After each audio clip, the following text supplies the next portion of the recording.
नमस्ते। जयपुर डायलॉग्स की साइडलाइन से मैं हूं संजय दीक्षित और मेरे साथ हैं विष्णु शंकर जैन जी। आप जानते हैं आप काशी और मथुरा के जो केसेस हैं हमारे हिंदू पक्ष की ओर से वे लड़ रहे हैं। विष्णु शंकर जी, काशी में मैंने सुना कोई अच्छा समाचार है, तो वो आप अपने मुंह से ही बताएं दर्शकों को जी कि वो अच्छा समाचार क्या है जो आपको Allahabad high court at Prayagraj मिला है। देखिए सर, महत्वपूर्ण बात यह है कि काशी के केस में हम सब जानते हैं कि 16 मई 2022 को हमको जो मिला वो एक शिवलिंग था। अब सीपीसी के अनुसार एक ऐसी विडंबना है हमारे सामने कि हम माने भले कि वो शिवलिंग था, हमारे ऊपर ये एक लीगल ऑब्लिगेशन है, एक ड्यूटी है कि हमें उसको कोर्ट के पटल पे उसको प्रूफ करना है।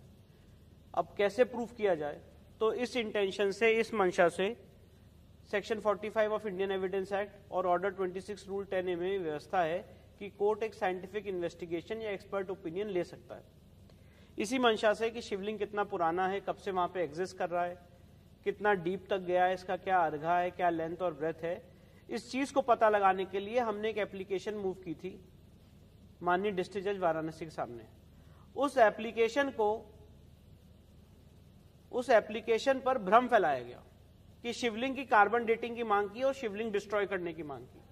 पूरे समाज में भ्रम फैलाया गया, जबकि मांग हमने शिवलिंग को प्रोटेक्ट करने का काम किया है। हम शायद आखिरी व्यक्ति होंगे और आखिरी व्यक्ति भी नहीं होंगे जो कभी शिवलिंग को एक खरोच पहुंचाने की भी बात करेगा।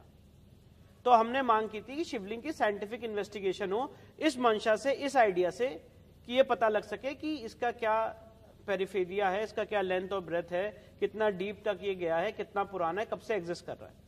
माननीय डिस्ट्रिक्ट जज साहब ने हमारी एप्लीकेशन इस ग्राउंड पर रिजेक्ट कर दी कि इससे शिवलिंग को क्षति पहुंच जाएगी। बिना आर्कियोलॉजिकल सर्वे ऑफ इंडिया को बुलाए हुए ये अज्यूम कर लिया गया कि अगर साइंटिफिक जांच होगी तो शिवलिंग को क्षति पहुंच जाएगी।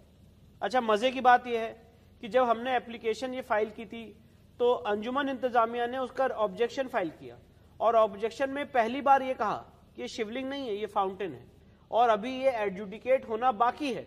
ये शिवलिंग है या फाउंटेन है, तो एडजुडिकेट कैसे होगा? क्या जनमत संग्रह कराया जाएगा? अगर जनमत संग्रह से ये एस्टेब्लिश होना होता कोर्ट के पटल पे, तो कोर्ट हम जाते ही नहीं। कोर्ट हम इसलिए गए थे कि साइंटिफिक माध्यम से ये चीज हम प्रूफ कर सके, पहली बात।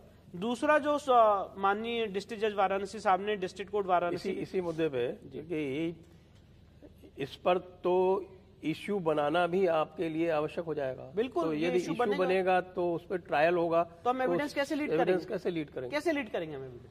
जब तक मैं अपनी एक्सपर्ट ओपिनियन को रिलाई नहीं करूंगा, how would I lead evidence? तो इस माध्यम से हमने एप्लीकेशन दायर की थी।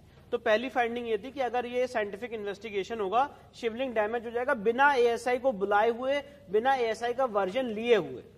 दूसरा, ट्रायल कोर्ट ने, डिस्ट्रिक्ट कोर्ट वाराणसी ने ये फाइंडिंग दी कि सुप्रीम कोर्ट का जो सीलिंग का ऑर्डर है वो वायलेट हो जाएगा। अब मैं यहां पे मैं ये बताना चाहता हूं कि दोनों फाइंडिंग, पहली फाइंडिंग मैंने बता दी कैसे गलत है, दूसरी फाइंडिंग क्यों गलत है, क्योंकि सुप्रीम कोर्ट के सामने हम ये मांग लेके गए थे पहले। आर्टिकल 32 में हमने रिट पिटीशन दायर की थी, क्योंकि हमें पता था कि सुप्रीम कोर्ट ने सील कर रखा है तो सुप्रीम कोर्ट ही ऐसा ऑर्डर कर सकता है। सुप्रीम कोर्ट ने हमें परमिट किया कि आप ये बात ट्रायल कोर्ट में कहिए, और उस ऑब्जर्वेशन के बाद हमने अपनी रिट पिटीशन विड्रॉ की सुप्रीम कोर्ट के सामने और with the liberty to approach the trial court.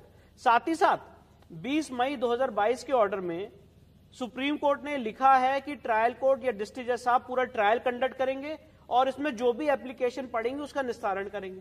तो सुप्रीम कोर्ट ने ट्रायल कोर्ट को यह पावर दी है कि आप सब चीज डिसाइड कर सकते हैं, provided the maximum limit is कि वो जो शिवलिंग है वो ड्यूली प्रोटेक्टेड रहेगा, उसको डैमेज ना किया जाए। हमने भी कहा डैमेज ना किया जाए, पर सुप्रीम कोर्ट ने यह नहीं कहा था कि साइंटिफिक इन्वेस्टिगेशन नहीं हो सकता।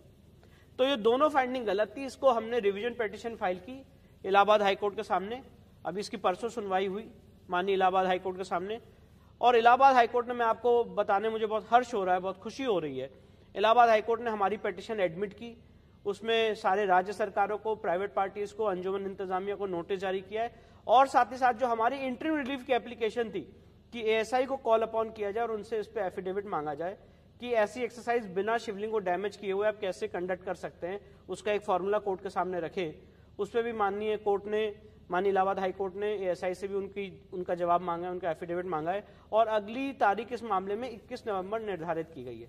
तो मुझे पूरी उम्मीद है और मैं ये भी बताना चाहता हूं एएसआई एक कनेक्टेड मैटर में जो विजय शंकर रस्तोगी साहब ने 1991 में फाइल किया था और व्यास परिवार ने, उसमें एएसआई ने एफिडेविट दिया है कि हम पूरे परिसर का सर्वे करने के लिए सक्षम हैं और अगर कोर्ट ऐसा ऑर्डर देगा तो हम ऐसा सर्वे कंडक्ट कर सकते हैं। पैरा 5 में उस एफिडेविट। तो अब एएसआई अपना जवाब कोर्ट के सामने रखेगा और मुझे लगता है इन तरह के केसेस में जब तक एक expert opinion archaeological survey of India द्वारा ना आ जाए तब तक ये एक्सरसाइज संपूर्ण नहीं हो सकती। तो आपको बहुत बहुत बधाई मेरी तरफ से, पूरे हिंदू समाज की ओर से। एक प्रकार से आप इस समय हिंदू समाज का नेतृत्व कर रहे हैं काशी के मैटर में, और ये हमारे जितेंद्र सिंह जी बिसैन जी बात बीच बीच में क्या घालमेल करते रहते हैं। सर अब देखिए, मैं तो यही कहना चाहता हूं बिना किसी कंट्रोवर्सी में पड़े हुए, ना बिना किसी आदमी के ऊपर टीका टिप्पणी करते हुए, कि हमने लड़ाई बड़े सच्चे मन से मैंने और मेरे बाबूजी ने स्टार्ट की है और इंटेंशन यही है कि हमारे सिविलाइजेशन को, हमारी इंडिक सिविलाइजेशन को उनका मूल स्थान वापस मिले। ये हमारी बेसिक इंटेंशन है, क्योंकि काशी का हमने जो अध्ययन किया है, काशी इस पूरे सिविलाइजेशन की जननी है, वहां से हमारी उत्पत्ति का केंद्र है, हमारी आध्यात्मिक ऊर्जा का केंद्र है। इसलिए मांग ये है, इंटेंशन ये है कि उसका पुनरुद्धार हो। आज हम बात करते हैं डेवलपमेंट की, कॉलेजेस बनाने की, बैंक्स बनाने की, पुल्स बनाने की, डैम्स बनाने की, पर डेवलपमेंट का मतलब स्पिरिचुअल डेवलपमेंट भी होता है। आज किसने हमारे ऋषियों मुनियों को ये ज्ञान दिया जिस ज्ञान की वजह से हमने शून्य का निर्माण किया, शून्य का इजाद किया। आज हमें क्यों विश्व गुरु कहा जाता, तो उसका कारण यह था कि वो हमारी आध्यात्मिक ऊर्जा का केंद्र हमारे पास था। तब उस समय के दौर में कोई शिवलिंग पे वजू नहीं हो रहा होता।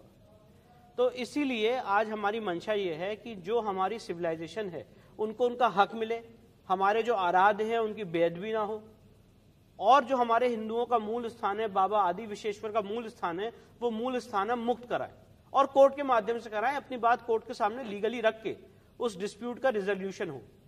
तो इसी इंटेंशन में हम आगे बढ़ रहे हैं। इसमें बहुत से लोग ऐसे आएंगे जो विघ्न उत्पन्न करेंगे, अपनी अपनी बातें रखेंगे, उनको हक है अपनी बात रखने का, पर हमें भी हक है अपनी बात रखने का जो हम कोर्ट के सामने रख रहे हैं। मैं आपसे मथुरा के केस के बारे में भी पूछना चाहूँगा, क्योंकि वहाँ पर सेशन कोर्ट ने ये कह दिया था कि इस सूट पर जो आपने सूट लगाया था कि इस सूट पर कोई स्टे नहीं लगाया जा सकता प्लेसेस ऑफ वर्शिप एक्ट के अंतर्गत। उसके बाद क्या हुआ? जब मथुरा कोर्ट का ये फैसला आया कि ये केस जो हमने मथुरा की श्री कृष्ण जन्मभूमि का डाला है ये प्लेसेस ऑफ वर्शिप एक्ट से बाधित नहीं है और वफ एक्ट और सारी चीज़ इसमें नहीं आती है, and it is a tribal issue, इसका ट्रायल होना चाहिए, तो मुस्लिम पक्ष उसके अगेंस्ट, मस्जिद कमेटी उसके अगेंस्ट हाई कोर्ट में गई और हाई कोर्ट ने बिना हमें नोटिस जारी किए हुए एक्स पार्टी तरीके से हमारे सूट को स्टे कर दिया ऑन द ग्राउंड कि जो रिविजनल जुडिक्शन था वो एक्सीड कर गया और पेक्यूनरी जुडिक्शन 20 लाख का होता है, इस सूट की वैल्यूएशन 20 लाख से ज्यादा है, इसलिए रिवीजन कोर्ट को पावर नहीं थी ऐसा ऑर्डर पास करने, जो मेरे समझ से टोटल गलत है। उन्होंने ये कैलकुलेशन दिया कि इन्होंने सूट में 5 रिलीफ मांगी है तो हर रिलीफ की अलग अलग कोर्ट फीस पे करनी है। अच्छा, ये कब से होने लगा? तो लॉ ये है कि आप जो रिलीफ मांगते हैं उस रिलीफ को एक टोटल का हर रिलीफ पे कोर्ट फीस नहीं पे की जाती है, तो सूट को वैल्यू किया जाता है और उस वैल्यूएशन पे कोर्ट फीस पे की जाती है। तो हमने वो काम कंडक्ट किया था। जो मुंसिफ रिपोर्ट है उनकी भी ऐसी कोई रिपोर्ट नहीं आई थी, क्योंकि जब आप बहुत माहिर आदमी इस चीज में, जब आप कोई सिविल सूट डालते हैं तो पहले मुंसिफ अपनी रिपोर्ट देता है और उसके बाद वो तो एडमिशन स्टेज पे देखा जाता है कि कोर्ट फीस पेबल है कि नहीं है, पे की गई है कि नहीं पे की गई है, जुडिक्शन है कि नहीं है, यहाँ पे लिमिटेशन के अंतर्गत है कि नहीं है। ये 3 तो मूलभूत सवाल होते हैं, उसके बिना तो सूट आपका कोर्ट के सामने जाता ही नहीं है, मुंसिफ ही रिटर्न कर सकता है।